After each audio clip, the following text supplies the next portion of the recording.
నమస్తే. స్వాగతం secret case files YouTube ఛానెల్కి. మన చరిత్రలో కొన్ని సంఘటనలు ఇప్పటికీ పలు అనుమానాలు, ప్రశ్నలు కలిగిస్తూనే ఉంటాయి.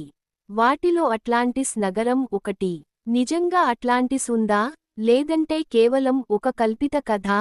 ఈ వీడియోలో ఈ ప్రశ్నకు సమాధానం కనుగొనడానికి ఈ వీడియోలో అట్లాంటిస్ అనే నగరం ఏమిటి? అట్లాంటిస్ ఎక్కడ ఉంది? అట్లాంటిస్ నిజంగా ఉందా, లేదా? అట్లాంటిస్ అన్వేషణ అన్ని విషయాలు గురించి తెలుసుకుందాం. వీడియో ముగింపు వరకు చూడండి. అట్లాంటిస్ అనే నగరం ఏమిటి?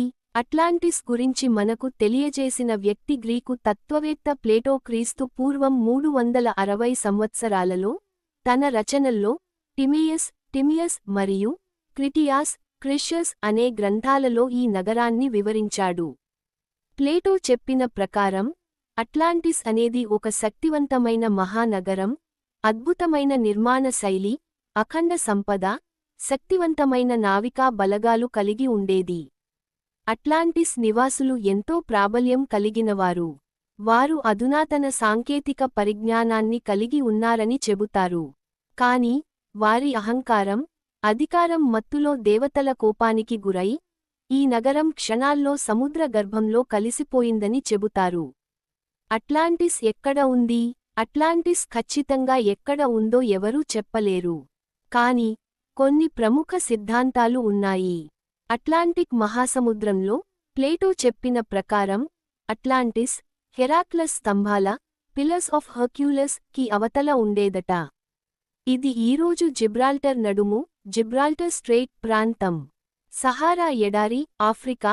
నాసా ఉపగ్రహ చిత్రాల ద్వారా సహారా ఎడారిలోని రిషాడ్ స్ట్రక్చర్ అనునది అట్లాంటిస్ నగర అవశేషాలుగా భావిస్తున్నారు. సంతోరిని దీవి, గ్రీస్. ప్రాచీన కాలంలో ఇక్కడ భారీ అగ్నిపర్వత విస్ఫోటనం జరిగింది. కొంతమంది శాస్త్రవేత్తలు ఇది అట్లాంటిస్ మునిగిపోవడానికి కారణమై ఉండొచ్చని అంటున్నారు.